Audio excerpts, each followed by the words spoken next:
لله وحده نحمده ونستعينه ونستغفره ونؤمن به ونتوكل عليه ونعوذ بالله من شرور أنفسنا ومن سيئات أعمالنا من يهده الله فلا مضل له ومن يضلله فلا هادي له ونشهد أن لا إله إلا الله وأشهد أن محمدا عبده ورسوله أرسله بالحق بشيرا ونظيرا خير الحديث كتاب الله وخير الهدي هدي محمد صلى الله عليه وسلم وشر الأمور محدثاتها وكل محدثة بدعة وكل بدعة ضلالة وكل ضلالة في النار أما بعد فأعوذ بالله من الشيطان الرجيم بسم الله الرحمن الرحيم يا أيها الذين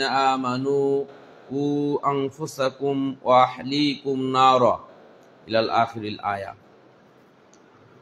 عن أبي هريرة رضي الله تعالى عنه عن النبي صلى الله عليه وسلم قال وقال النبي الأمين صلى الله عليه وسلم قال كل مولود يولد على الفطرة فيعبدانه وينصرانه ويمجسانه رواه البخاري ومسلم.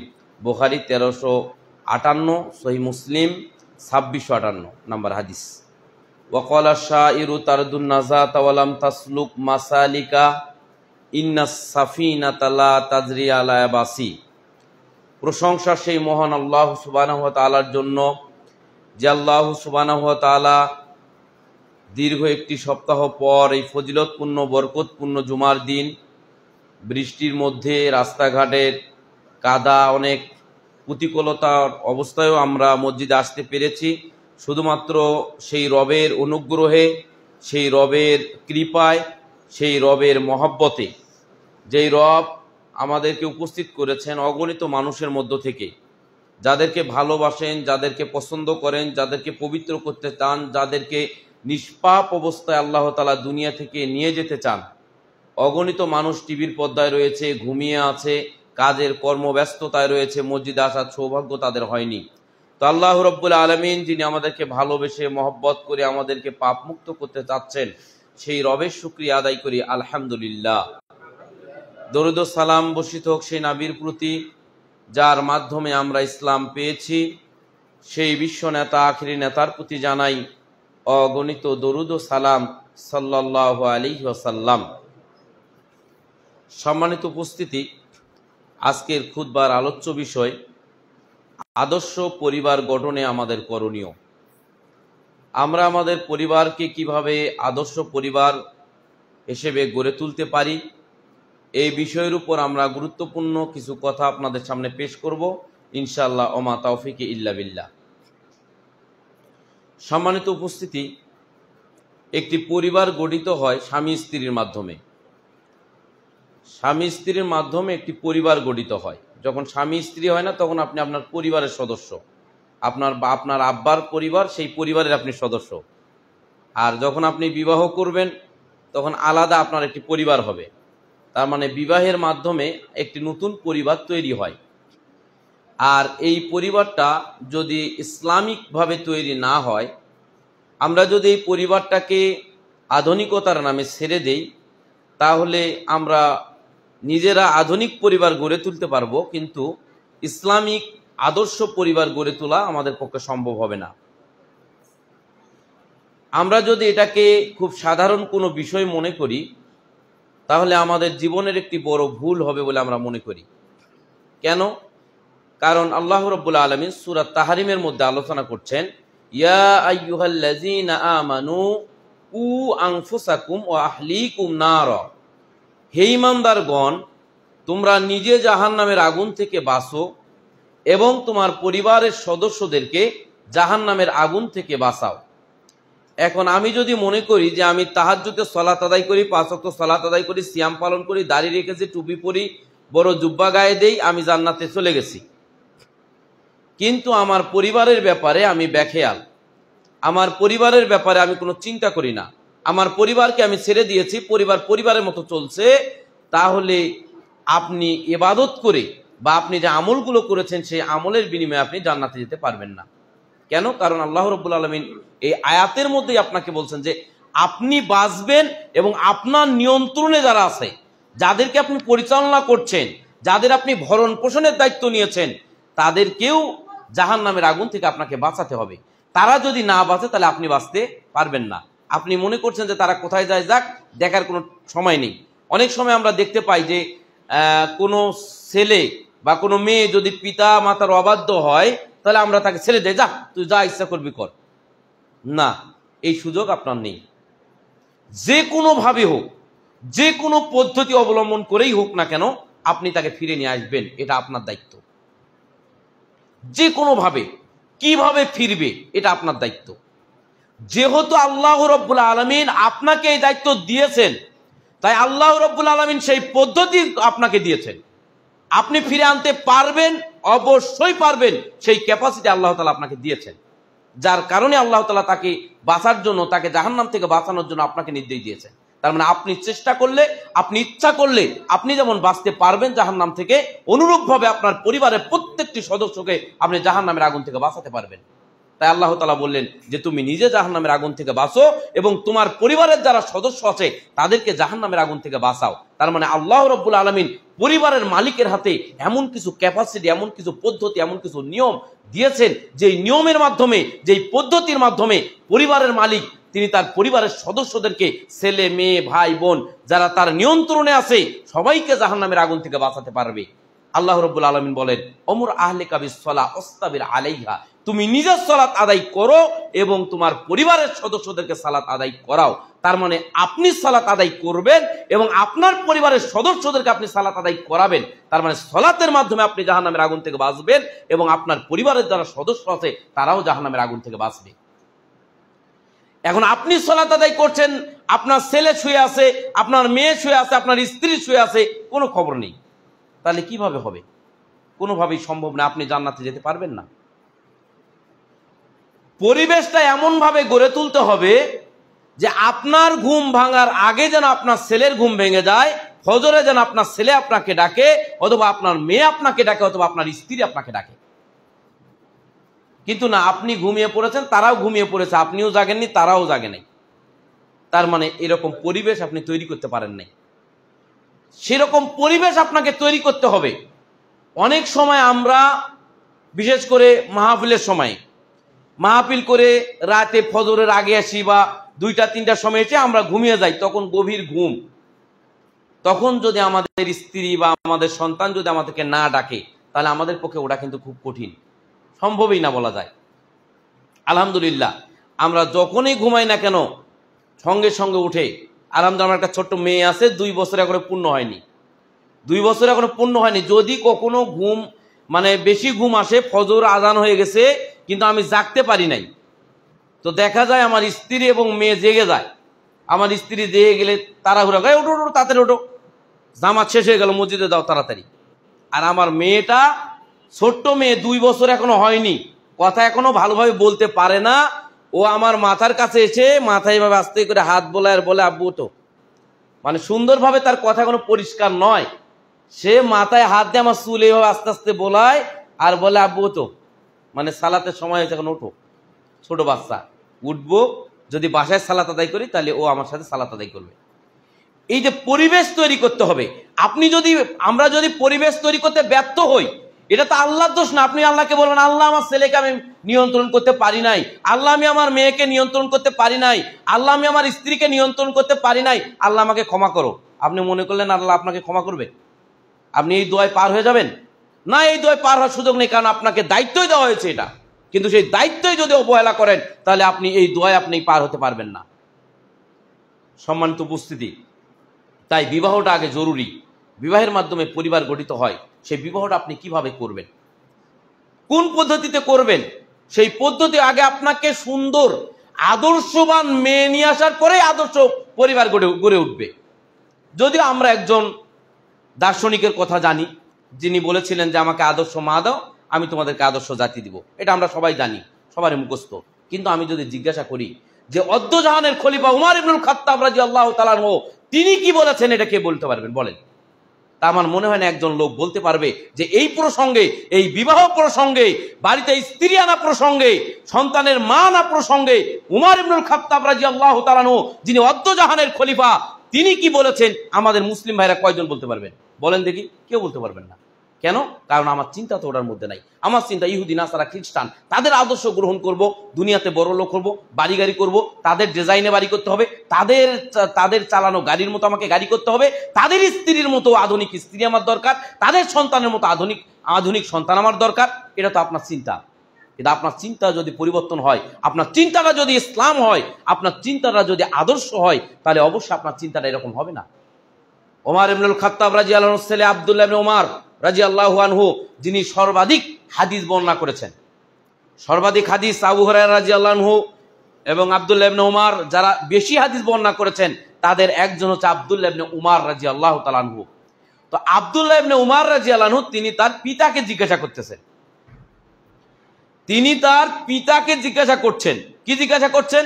বলছেন যে আব্বাজান, সন্তানের প্রথম হক কি?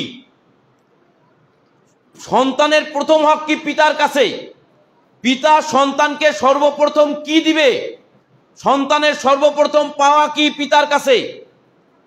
জিজ্ঞাসা করলেন। ছেলে পিতাকে বলছেন, উমর ইবনুল খাত্তাব রাদিয়াল্লাহু তাআলা আনহুকে।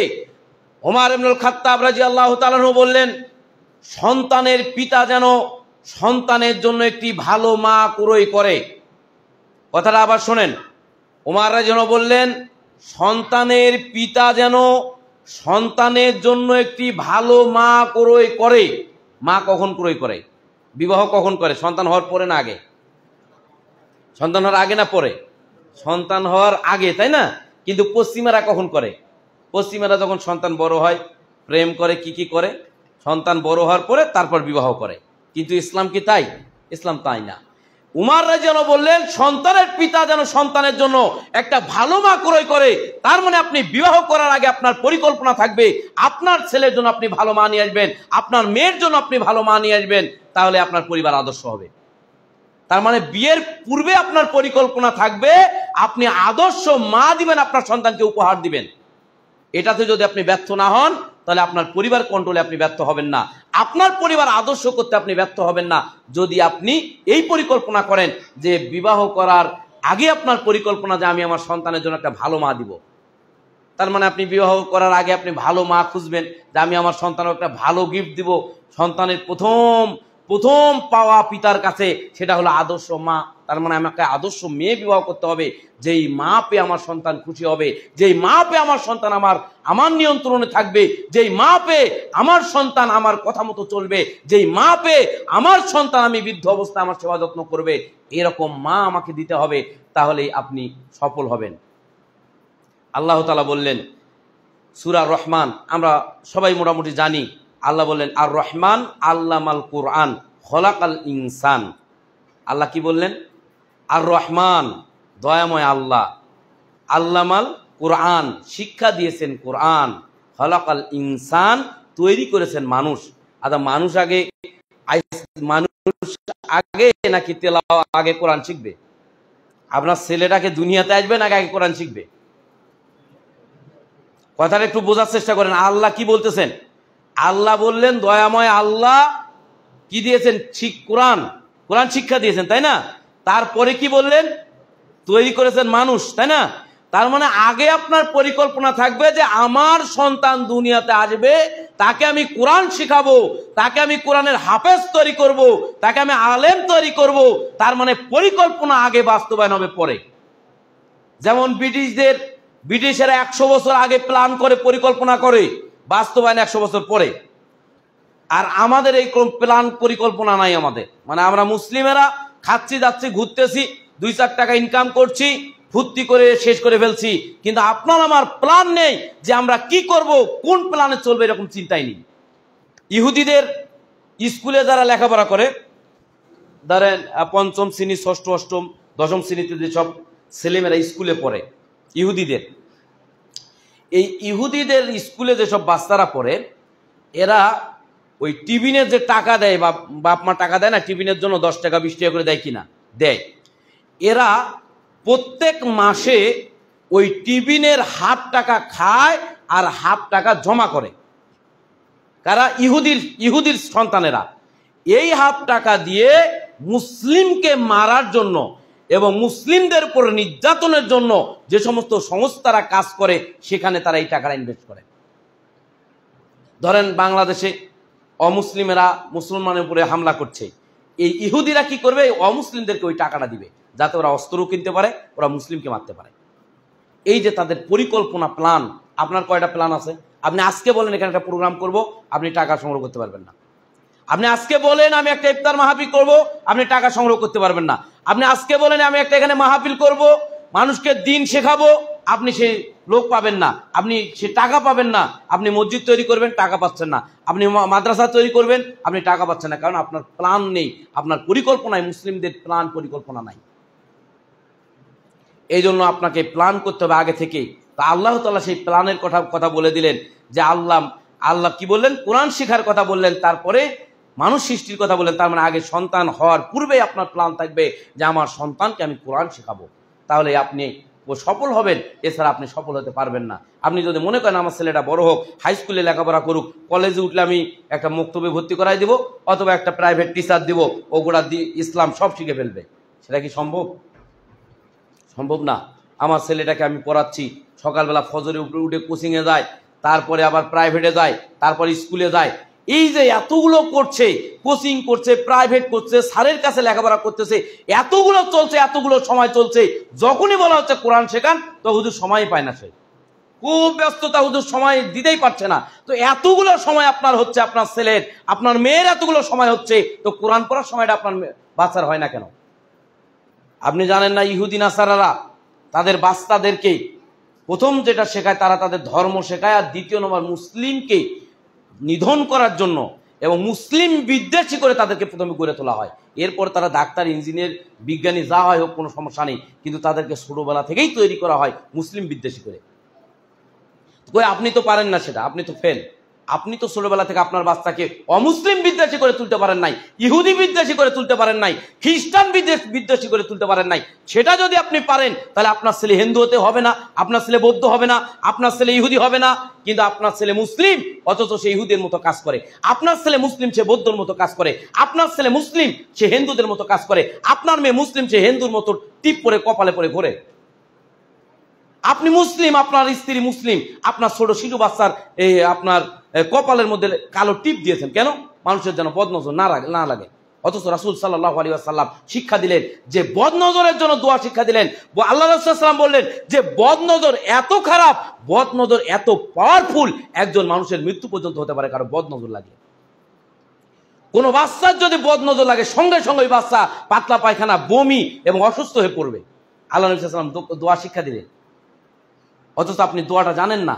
কিন্তু আপনি কি বলেন? আপনি টিপ দিয়ে বাচ্চাকে বাঁচাই রাখলেন, যে টিপ দিলে কি হবে না? বদনজর লাগবে না। টিপ দিলে কি হবে না? শয়তান জিন আমার সন্তানের কাছে আসবে না। মিথ্যা কথা। হিন্দুদের প্রথা, হিন্দুদের শেখানো পদ্ধতি। কেন আপনি মুসলিম হয়ে দোয়াটা মুখস্থ করতে পারেন না? আপনি নিজেকে তো মুসলিম দাবি করেন, চার দোকানে বসলে তো আপনার যুক্তিতর্কের কাছে কেউ দাঁড়াতেই পারে না। মনে হয় যে আপনি বিশাল বড় মুহাদ্দিস, বিশাল বড় আলেম আপনি হয়ে গেছেন। কিন্তু আপনি ইচ্ছা সাধারণ একটা দোয়া, আপনি নিজেকে হেফাজত করেন মানুষের বদনজর থেকে, আপনি আপনার সন্তান ছেলে মেয়েদেরকে বদনজর থেকে আপনি বাঁচাবেন, আপনার স্ত্রীকে বদনজর থেকে আপনি বাঁচাবেন, এটা দোয়াই আপনি জানেন না এখনো। তাহলে আপনি পরিবারকে আদর্শ কিভাবে তৈরি করবেন? সম্মানিত উপস্থিতি, বিবাহ করার আগে অবশ্যই ছেলে মেয়েকে দেখবে, মেয়ে ছেলেকে দেখবে, এটাই রাসূলের সুন্নাত। যদিও আমাদের সমাজে দেখা যায় যে বাপ দেখে এসেছে, আর কোনো কথা নাই, আব্বা বিয়ে পড়াই দেন। আপনি দেখছেন আপনার পছন্দ, আমার পছন্দ হয়েছে, তাহলে পড়াই দেন, কোনো সমস্যা নেই। না, এটা কোনোভাবেই বৈধ নয়, কোনোভাবেই বৈধ নয়, কোনোভাবেই এটা বৈধ নয়। কয়েকদিন পরে আপনি তালাক দিচ্ছেন, আব্বার পছন্দ করছেন, এটা মেয়ে আনিয়ে দিচ্ছে নাকি? তারপর কয়েকদিন পর সারাসারি হয়ে যাচ্ছে। আমার কথা হচ্ছে যে আপনাকে রাসূলের সুন্নাহটা অনুসরণ করতে হবে। আপনি বিবাহ করবেন, মেয়ে দেখতে যাবেন, মেয়ে দেখতে যাচ্ছে যখন, তখন আবার পাড়া প্রতিবেশী সবাইকে নিয়ে যাচ্ছি, মানে সবাইকে নিয়ে আমি পাত্রী দেখতে যাচ্ছি। এখন আমার প্রশ্ন হলো যে আপনি বিবাহ করতে যাচ্ছেন আপনার আব্বাকে নিয়ে, আপনার পিতাকে নিয়ে আপনি বিবাহ করতে পাত্রী দেখতে যাচ্ছেন, এখন আমার কথা হলো যে ওই যেই পাত্রীকে আপনি দেখতে যাচ্ছেন ওই পাত্রীকে আপনার বাপ বিবাহ করতে পারে কিনা? আপনি নিজে বিবাহ করার জন্য যেই মেয়েকে দেখতে যাচ্ছেন ওই মেয়েকে আপনার পিতা বিবাহ করতে পারে কিনা? পারে, কারণ আপনি তো এখনো বিবাহ করেন নাই। তার মানে কি আপনার পিতার জন্য দেখা বৈধ? আপনার পিতার জন্য কি দেখা যায়? কারণ আপনার পিতা ওই মেয়েকে বিবাহ করতে পারে।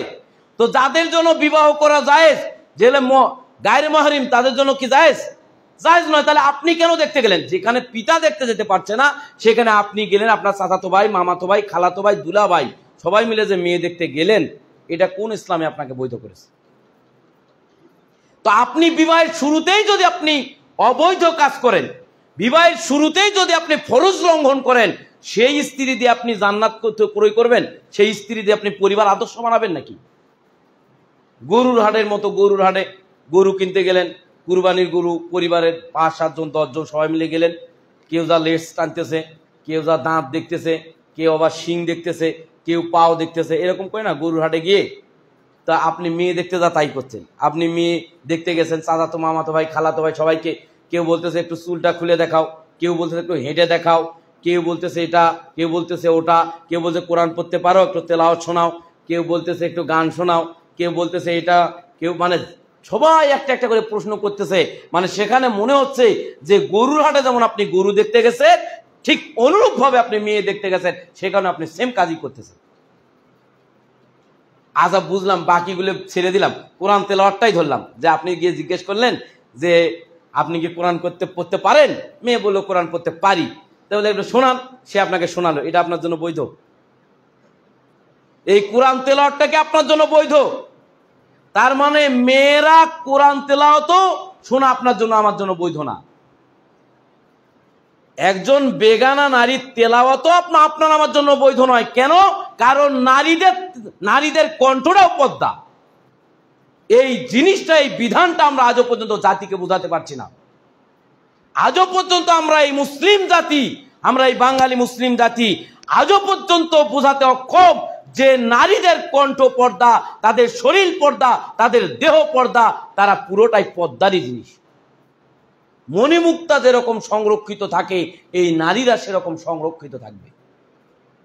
কিন্তু আমরা নারীকে গরুর হাটের মতো ছেড়ে দিয়েছি, সেইভাবে পাত্রী দেখতে যাই আর মনে করি যে এই মেয়েকে নিয়ে আসলে আমার পরিবার আদর্শ হবে, আমার পরিবার সুন্দর হবে। কোনোদিনই সম্ভব নয়।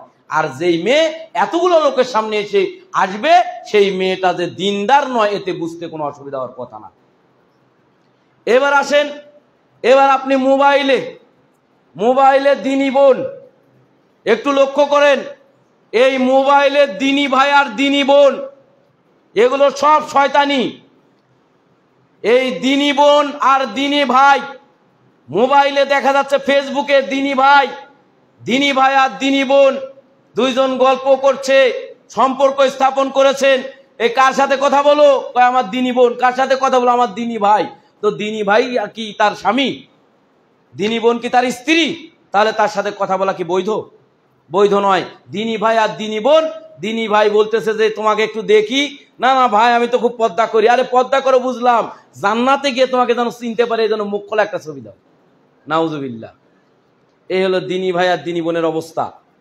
সম্মানিত উপস্থিতি, এই যে দিনী বোন আর দিনী ভাই, এটা মানে ইসলামিক জেনা। মানে দিনী ভাই আর দিনী বোনের সম্পর্ক, এটা হলো ইসলামিক জেনা। ইসলামিক মদ যেমন হারাম, ইসলামিক জেনাও হারাম। দিনী ভাই আর দিনী বোনের নামে যেগুলো চলে, কথাবার্তা, ছবি আদান প্রদান আর ভালো মন্দ কথাবার্তা, এগুলো জেনা, এগুলো ইসলামিক জেনা। আর যারা এমনি এমনি প্রেম করে, এগুলো হলো ডাইরেক্ট জেনাই। তো কিন্তু জেনা তো দুটাই। অতএব ওই দিনী ভাই বোনেরটাও চলবে না, আর দিনী বোন ভাই ছাড়া যেগুলো চলে মোবাইলে, এগুলোও হারাম। আপনি বলছেন যে হুজুর দিনী, আমরা যদি আগে থেকে একটু কথাবার্তা বলি তাহলে দুইজন ফ্রি হব, তারপর বিয়ের পরে আমাদের একটু ভালো হবে। নাউজুবিল্লাহ। তো ইসলামকে আপনাকে এই বৈধতা দিয়েছে নাকি? দেয়নি। আপনি বিবাহ করেন, আপনি বিবাহ করার পরে যা মন চায় আপনি করেন। বিবাহ করার পরে বউকে শ্বশুর বাড়ি রেখে 2 মাস ধরে তার সাথে কথা বলেন, 6 মাস মোবাইলে কথা বলেন, তারপর বাড়িতে নিয়ে সমস্যা নেই তো। তাহলে আপনি এই সব যুক্তি তর্ক দিয়ে কেন আপনি নিজেকে জাহান্নামের রাস্তা দেখাচ্ছেন? কেন আপনি বিবাহ করার আগে আপনি জেনার সম্পর্ক তৈরি করে তারপর বিবাহ করছেন? এরপরে আপনি সম্পর্ক করে মেয়েকে নিয়ে আপনি পলাই গেলেন। এখন যেই মেয়েকে নিয়ে আপনি পলালেন, পালিয়ে বিবাহ করলেন, কোর্ট ম্যারেজ করলেন, এই বিবাহ কি বৈধ? আল্লাহ রাসূল সাল্লাল্লাহু আলাইহি ওয়াসাল্লাম বললেন, লা নিকাহা ইল্লা বিওয়ালি, কোনো বিবাহ হয় না ওলি ছাড়া। এবং মা আয়েশা সিদ্দিকা রাদিয়াল্লাহু তাআলা আনহা হাদিস বর্ণনা করেছেন, তিনি বললেন যে বিবাহ বাতিল বাতিল বাতিল, ওলি ছাড়া বিবাহ বাতিল বাতিল বাতিল। যেই বিবাহে ওলি নেই সেই বিবাহটা বাতিল। অতএব যারা কোর্ট ম্যারেজ করে পালিয়ে গিয়ে বিবাহ করে অভিভাবকের অনুমতি ছাড়া, সেই বিবাহ বাতিল। যত দিন তারা সংসার করবে তত দিন তারা জেনা করবে, যত দিন তারা সংসার করবে তত দিন তারা জেনা করবে, যতক্ষণ পর্যন্ত অভিভাবক মেনে না নিয়ে তওবা না করে নতুন বিবাহের মাধ্যমে ফিরে না আসবে ততদিন তারা জেনার ভিতরে থাকবে। এখন আপনি জেনার সন্তান জন্ম দিয়ে বলছেন আমার এই সন্তান আল্লাহর ওলি হবে? এই চিন্তা আপনার পরিবর্তন করতে হবে। রাসূল সাল্লাল্লাহু আলাইহি ওয়াসাল্লাম বিবাহ করার আগে আপনাকে দেখার অনুমতি দিয়েছেন। আপনি দেখবেন, আল্লাহ নবী সাল্লাল্লাহু আলাইহি ওয়াসাল্লাম বললেন বিবাহ করার আগে মেয়ে ছেলেকে দেখবে, ছেলে মেয়েকে দেখবে, দুজনের মধ্যে মহব্বত তৈরি হবে, একজন আরেকজনকে পছন্দ করবে, তখন তাদেরকে বিবাহ দেওয়া হবে, তখন তাদের সংসার সুন্দর হবে। একজন আরেকজনকে দেখবে, যদি কোনো দোষ ত্রুটি থাকে তাহলে সে তখনই না করে দিবে, আর বিবাহ করবে না। কিন্তু না, আমরা সেটা পদ্ধতি অবলম্বন করি না। ইবনে উসাইমিন রাহিমাহুল্লাহ তিনি নারী বিবাহ কন্যা দেখা অর্থাৎ মেয়েকে দেখার ব্যাপারে 4টি উক্তি পেশ করেছেন, 4টি পদ্ধতি বলেছেন, যেই 4টি পদ্ধতি অনুযায়ী আপনি বিবাহ সম্পাদনা করবেন। বিবাহের ক্ষেত্রে 4টি শর্ত তিনি উল্লেখ করেছেন ইবনে উসাইমিন রাহিমাহুল্লাহ। তার একটি শর্ত হলো পাত্রকে অবশ্যই সেই কন্যাকে বিবাহের ইচ্ছা এবং প্রস্তাব দেওয়ার সংকল্প থাকতে হবে। আপনি যেই মেয়েকে দেখতে যাচ্ছেন, অনেকে আছে পার করে ফেলেছে মেয়ে দেখতে দেখতে, আজকে মেয়ে দেখতে যায়, কালকে মেয়ে দেখতে যায়, পরশু মেয়ে দেখতে যায়, তার মানে মেয়ে দেখাটাই তার স্বভাব। কিন্তু ইবনে উসাইমিন রাহিমাহুল্লাহ তিনি বললেন যে মেয়েকে বিবাহ করার ইচ্ছা থাকতে হবে, সংকল্প থাকতে হবে, তাকে বিবাহের প্রস্তাব দিতে হবে। এই রকম নিয়ত থাকলে তখন আপনি পাত্রী দেখতে পারেন, কিন্তু আপনি পাত্রী দেখতেই থাকবেন, এরকম নিয়তে পাত্রী দেখা বৈধ নেই। দ্বিতীয় নম্বর তিনি বলেছেন তার প্রস্তাব কবুল হওয়ার প্রবল সম্ভাবনা যখন থাকবে, তার মানে আপনি এমন এক জায়গায় মেয়ে দেখতে গেছেন যেখানে আপনার সাথে কোনোভাবেই ম্যাচিং হবে না, আপনার সাথে কোনোভাবেই ম্যাচিং হবে না, তারা আপনাকে দিয়ে বিবাহ দিতে পারে না বা এটা সম্ভব নয়, এই অসম্ভব জায়গায় বিবাহের প্রস্তাব নিয়ে আপনি কোনোভাবে যেতে পারেন না। অর্থাৎ আপনাকে সেই সমস্ত জায়গায় বিবাহের প্রস্তাব দিতে হবে যেখানে সম্ভাবনা থাকে যে এখানে আমার বিবাহ হতে পারে, আমার সাথে আমার পরিবারের সাথে এখানে মিসিং হবে, সেখানেই আপনি বিবাহ করতে যাবেন, সেখানে প্রস্তাব দিবেন। কিন্তু যেখানে অসম্ভব সেখানে আপনি প্রস্তাব দিতে যাবেন না। 3 নাম্বার তিনি বলেছেন কুদৃষ্টি দিয়ে কনের দিকে তাকানো যাবে না। অর্থাৎ আপনি যে মেয়েকে বিবাহ করবেন, মেয়েকে দেখতে গেছেন, তাকে আপনি দেখবেন কি যে মেয়েটা আদর্শবান কিনা, সে কিরকম, এরকম আপনি মেয়ের শুধু সৌন্দর্য দেখবেন এমনটি নয়, বরং আপনি তার দিকে তাকিয়ে তাকে দেখবেন, সৌন্দর্য তো অবশ্যই দেখবেন, সৌন্দর্য দেখবেন এবং তার মধ্যে আদর্শ আছে কিনা, তার মধ্যে লজ্জা আছে কিনা, এটা একটা বড় বিষয়। যে মেয়ের লজ্জা আছে তার মধ্যে সবকিছু আছে, যার লজ্জা নেই তার ইমান নেই, আর ইমানটাই হচ্ছে জান্নাত। অর্থাৎ লজ্জা যার নেই দেখলেই বুঝতে পারেন সে যদি লাজুক হয়, লজ্জা যদি থাকে তাহলে বুঝবেন তার মধ্যে আদর্শ আছে, তার মধ্যে দিন আছে। 4 নাম্বার তিনি বললেন যে একান্ত নির্জনে একাকী দেখা করা যাবে না। আপনি যে পাত্রীকে বিবাহ করবেন, যে মেয়েকে দেখতে গেছেন, এবার বললেন যে সবাই একটু বার হও আমরা একটু কথা বলি, সবাই রুম থেকে একটু বের হও আমরা একটু কথা বলি না। আপনি যদি কথা বলতে চান অবশ্যই মেয়ের ভাই অথবা মেয়ের পিতার সাথে থাকবে, তাদের সামনে আপনি কথা বলবেন, কিন্তু আপনি একাকী কথা বলবেন না। কিন্তু ইদানিং যেগুলো হচ্ছে শহরে বিশেষ করে, যে হোটেলে নিয়ে যা দেখানো হচ্ছে, হোটেলে নিয়ে গিয়ে দেখানো হচ্ছে, সেখানে ছেলে মেয়েকে রেখে বাকিরা সবাই দূরে থাকতে ওরা কথা বলে নিচ্ছে দুইজন, এগুলো হারাম। এতে কি হচ্ছে, মেয়ে ছেলের নাম্বার নিচ্ছে, ছেলে মেয়ের নাম্বার নিচ্ছে, নিয়ে এরা সারা রাত ধরে সেটিং করে, সারা রাত ধরে সেটিং করে, আবার ফতোয়া দেয় বিয়ের উদ্দেশ্যে কথা বলা যায়, বিবাহ করার উদ্দেশ্যে সেটিং করা যায়, বিবাহ করার উদ্দেশ্যে সম্পর্ক করা যায়, এগুলো হারাম কথা, এগুলো কোনোভাবেই বৈধ নয়। এই যে আপনি সুযোগ করে দিলেন তাদেরকে একজন আরেকজনের মোবাইল নাম্বার নিয়ে তারা নিজেরা কথা বলতেছে, এগুলো আপনি জিনার পথ খুলে দিলেন। এই জিনার পথটা বন্ধ করতে হবে। একাকী কথা বলবে না, তারা তাদের অভিভাবকের সামনে তারা কথা বলবে, তাই না? আর বিবাহ করার পরে আপনি সারা রাত দিন আপনি গল্প করেন, কথা বলেন, এতে তো কোনো সমস্যা নেই। এই যে আমাদের সমাজে বিবাহের পদ্ধতি, আমাদের সমাজে যখন বিবাহ কঠিন হয়ে গেছে তখন জিনাটা সহজ হয়ে গেছে। যখন এই বিবাহ কঠিন তখনই জিনা সহজ। আপনি বিবাহ করতে যান, আদর্শ মেয়ে খোঁজেন, মেয়ে খুঁজে পাবেন না ভালো মেয়ে, ভালো ছেলে খোঁজেন, ভালো ছেলে খুঁজে পাবেন না। কেমন করে আপনি ভালো ছেলে পাবেন? আপনি জিনার পথ খুলে দিয়েছেন, তাহলে ভালো ছেলে তো খারাপ হতে সময় লাগবে না। সম্মানিত উপস্থিতি, মেয়ে দেখবেন, পছন্দ হলে প্রস্তাব দিবেন, প্রস্তাবের পরে বিবাহ হবে, মেয়ের ওলি উপস্থিত থাকতে হবে, ওলি বিবাহ দিবে। মেয়ের পিতা ছেলেকে বলবে যে আমি তোমাকে এত টাকার বিনিময়ে আমার মেয়েকে তোমার সাথে বিবাহ দিলাম, আর ছেলে বলবে আমি নিলাম। এটাই হলো ইসলামিক বিবাহ। এই ইসলামিক বিবাহের মধ্যে উকিল বাপ নামে যেই বাপ, এই কোনো বাপ নয়। উকিল বাপ মানে এগুলো শয়তানি। কিসের উকিল বাপ? কিসের উকিল বাপ? এসব উকিল বাপটা ইসলামে নেই। মেয়ের পিতা তিনি ওলি, তিনি মেয়েকে বিবাহ দিবেন। তিনি যদি বেঁচে না থাকেন তার চাচা দিবে, চাচা না থাকলে মামা দিবে, বড় ভাই দিবে, কেউ যদি না থাকে সমাজের যিনি প্রধান তিনি দিবেন। কিন্তু আমাদের সমাজে তা না। আমাদের সমাজে মানে বিবাহ শুরু হয় যেমন হারাম পদ্ধতিতে, ঠিক অনুরূপভাবে পরিবারটাও শুরু হয় হারাম পদ্ধতি দিয়ে, যার কারণে আমাদের পরিবারটা আমাদের নিয়ন্ত্রণে আসে না, যার কারণে আমাদের পরিবারটা আদর্শ হয় না। এখন আপনি বিবাহের প্রস্তাব দিয়েছেন, বিবাহ করবেন, এবার ওলি হবে বাপ, সেখানে দুলা ভাই, মামাতো ভাই, চাচাতো ভাই সবাই এসেছে বিবাহে। এবার বিবাহ বৈঠকে বলতেছে যে ছেলের দুলা ভাইকে কে দাঁড়ান, ছেলের চাচাতো মামাতো ভাইকে দাঁড়াই যায়, তোমরা যাও সাথে কাজীর সাথে দাও। কাজীকে মেয়ের কাছে বিবাহ পড়াবে, মা খালেদা এত টাকা দেন, মোহর এত টাকা, নগদ এত টাকা বাকি, তোমাকে বিবাহ করতে এসে তুমি কবুল বলো। মেয়ে কবুল বললো কিনা, একজন আবার ক্যামেরা করবে, মানে একজন ভিডিও করবে, একজন আবার কানের কাছে কান লাগাবে, মেয়ে বলতেছে কিনা, শোনা যাচ্ছে কিনা, হ্যাঁ, এটা করবে। এখন আমার প্রশ্ন হলো যে এই যে যারা গেল ওখানে মেয়েকে দেখার জন্য, বিশেষ করে আমাদের দেশে যখন বিবাহ হয় তখন মেয়েদেরকে সুন্দর করে সাজাতে গিয়ে তাদেরকে নেট পরানো হয়, নেটের ওড়না, নেটের শাড়ি পরানো হয়, কিন্তু হয় না এরকম?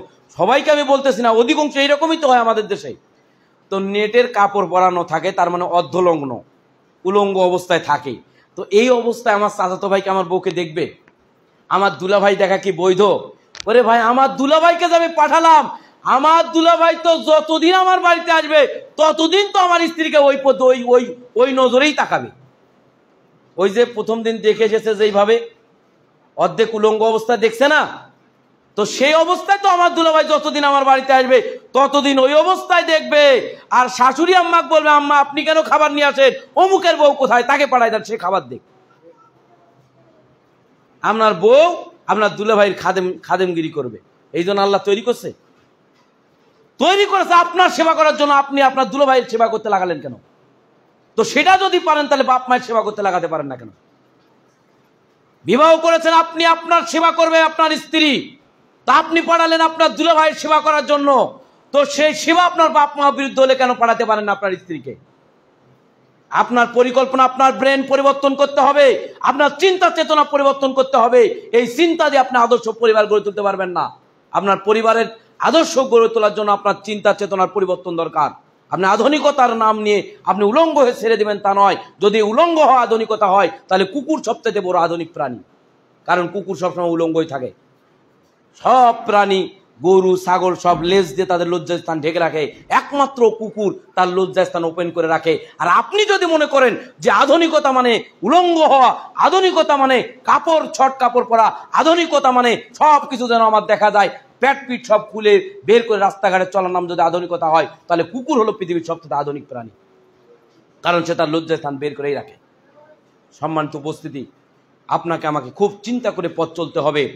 আপনি বিবাহ করলেন, বিবাহ করার পরে বিবাহ হচ্ছে, এখন মেয়েকে গোসল করাতে নিয়ে যাবে, এখন মেয়ের দুলাভাই মেয়েকে কোলে করে গোসলখানায় নিয়ে যাচ্ছে। মেয়ের দুলাভাই কোলে করে মেয়েকে, আপনার স্ত্রী আর তার দুলাভাই তাকে কোলে করে কলে নিয়ে যাচ্ছে গোসল করাতে, আর সেখানে গিয়ে তার যত ভাবি আছে সব ভাবি মিলায়া তারে উলঙ্গ করে গোসল করাচ্ছে। এটা কি বৈধ? বৈধ না। এগুলো চলছে তো আমাদের সমাজে। এরপরে রাতের বেলা ভাবি যখন শুয়ে পড়ছে তখন ভাইকে বলতেছে, অমুকের আজকে গোসল করালাম, তার শরীরটা এত নরম, তার এই তার সেই গল্প করবে। এবার ওই লোকটাও তার খারাপ দৃষ্টিতে ওই মেয়ের দিকে তাকাবে। তাই আল্লাহ নবী সাল্লাল্লাহু আলাইহি ওয়াসাল্লাম বলছেন, একজন নারী আর একজন নারীর স্পর্শ করতে পারে না, তার মা, তার খালা, তার যারা আপন নিকটের লোক ছাড়া কেউ স্পর্শ করতে পারবে না। তাহলে আপনার পাড়া প্রতিবেশী ভাবি এসে তাকে গোসল করাবে, এটা আপনি সুযোগ দিলেন কেন? এগুলো কেন হচ্ছে? এগুলো বন্ধ করতে হবে।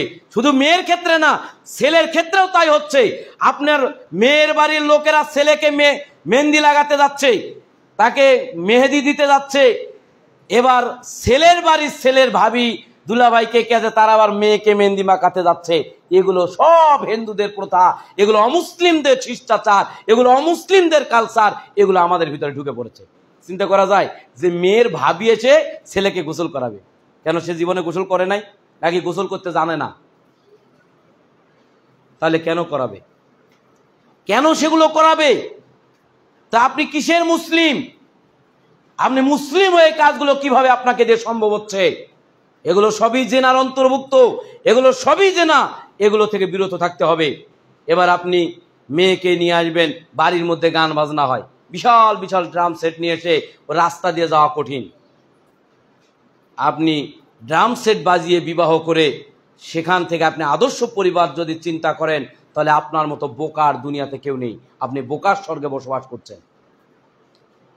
মুসলিমদের বিবাহ অনুষ্ঠানে কোনো গান বাজনা থাকবে না, অমুসলিমেরা গান বাজনা করবে। মুসলমানের বিবাহে অনুষ্ঠানে সব গান বাজনা কেন হবে? এগুলো বন্ধ করতে হবে, এগুলো বন্ধ করতে হবে। এবং যারা ইমাম আছেন, চাকরির কোনো দরকার নেই।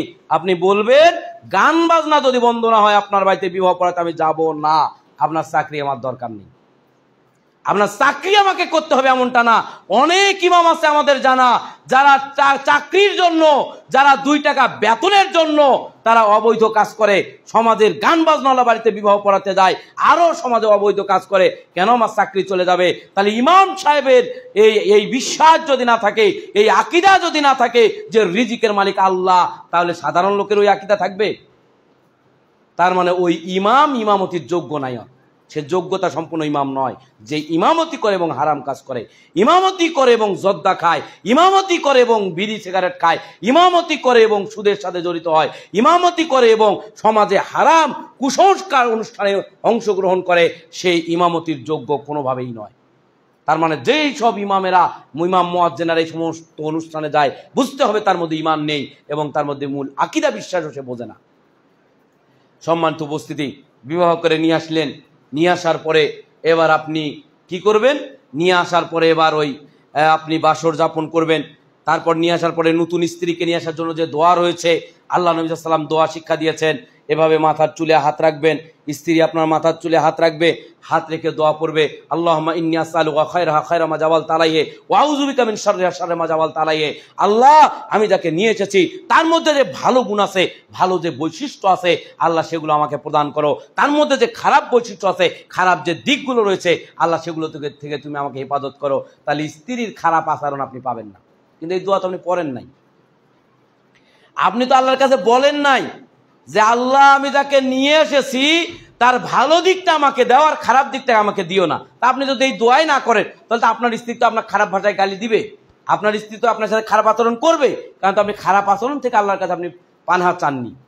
এরপরে বাসর রাতে আপনি স্ত্রীর সাথে মিলিত হওয়ার পূর্বে আপনি দোয়া পড়বেন, বিসমিল্লাহি আল্লাহুম্মা জান্নিবনা শাইতানা ওয়া জান্নিবনা শাইতানা মা রাযাকতানা।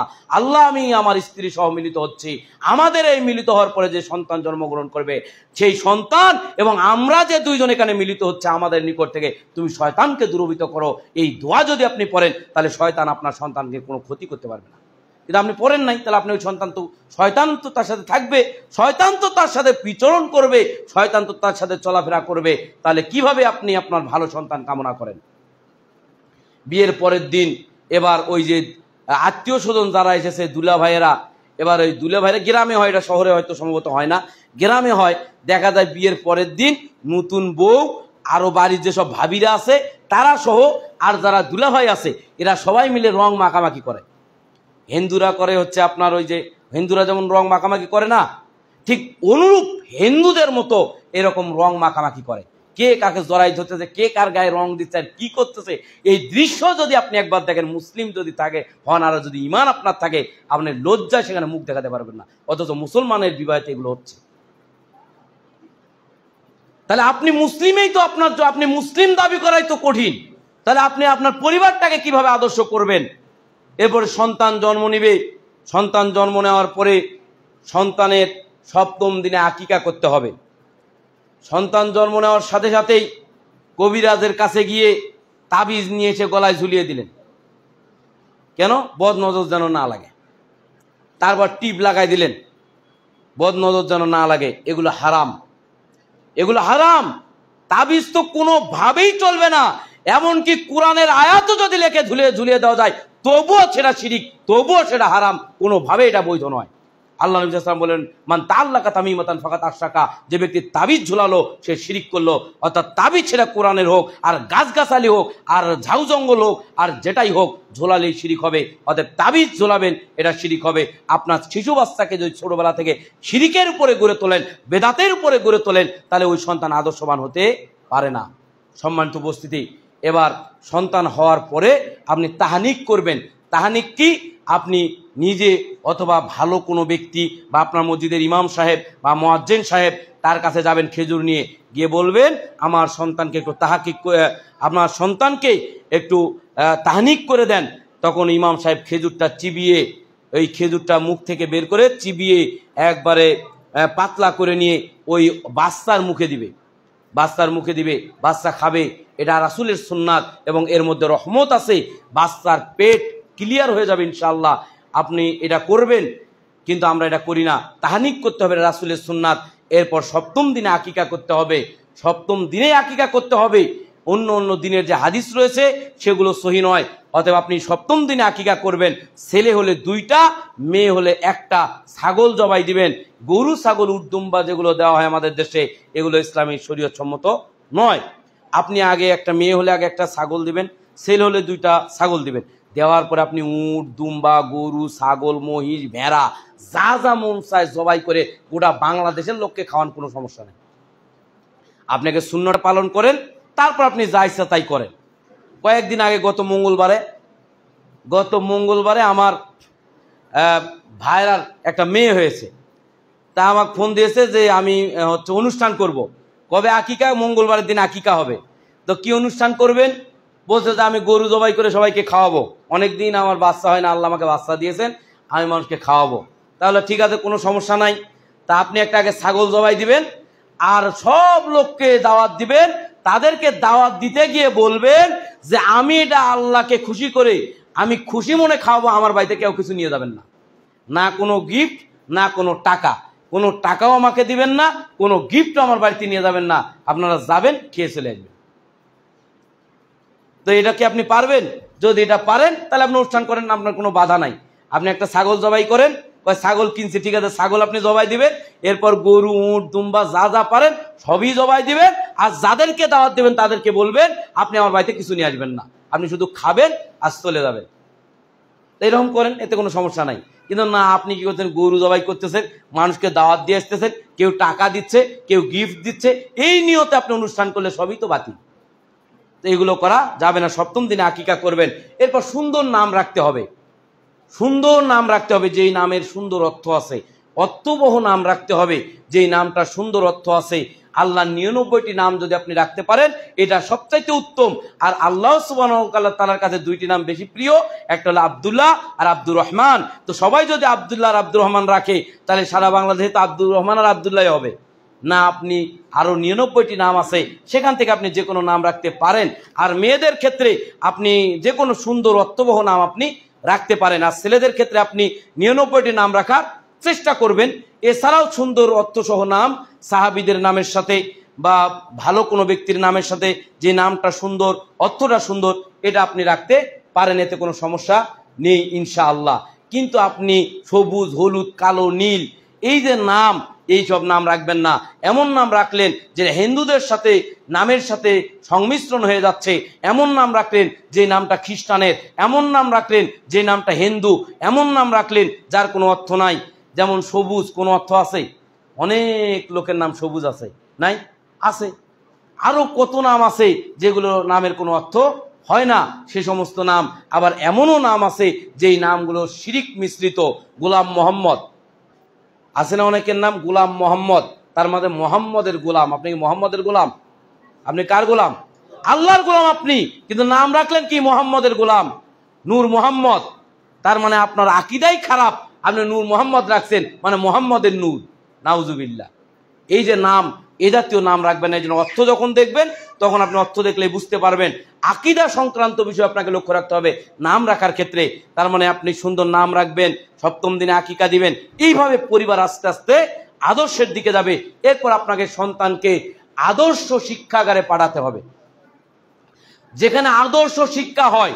কিন্তু না, আপনি তো তা করবেন না।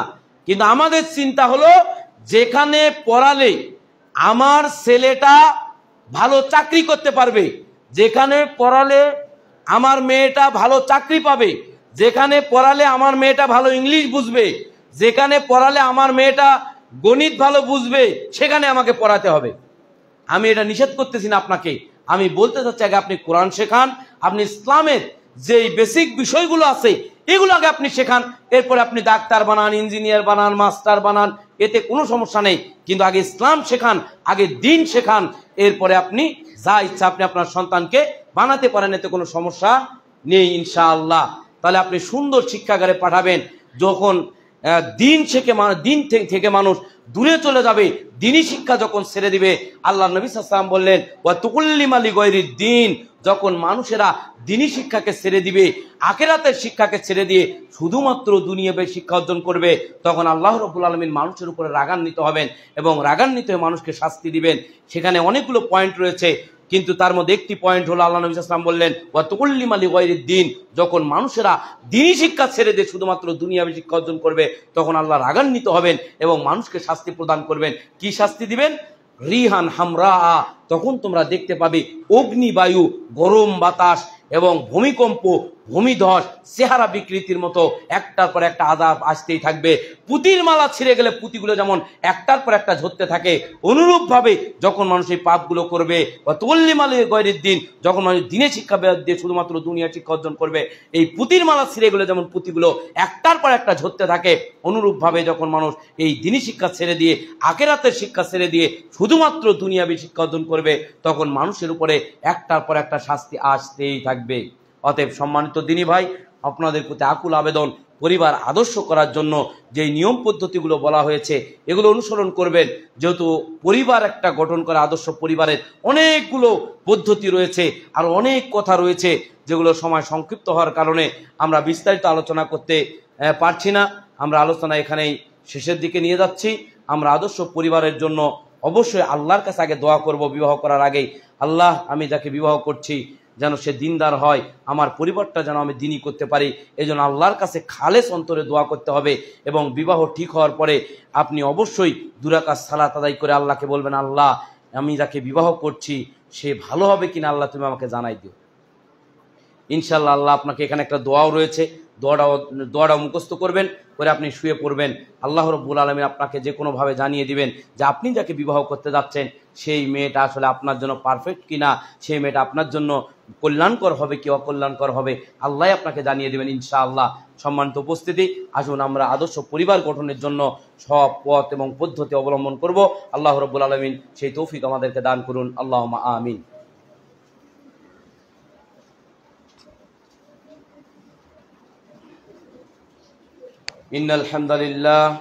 ইন্নাল হামদালিল্লাহি ওয়াহদা ওয়াসসালাতু ওয়াসসালামু আলা মান লা নাবিয়্যা বা'দা, আম্মা বাদ।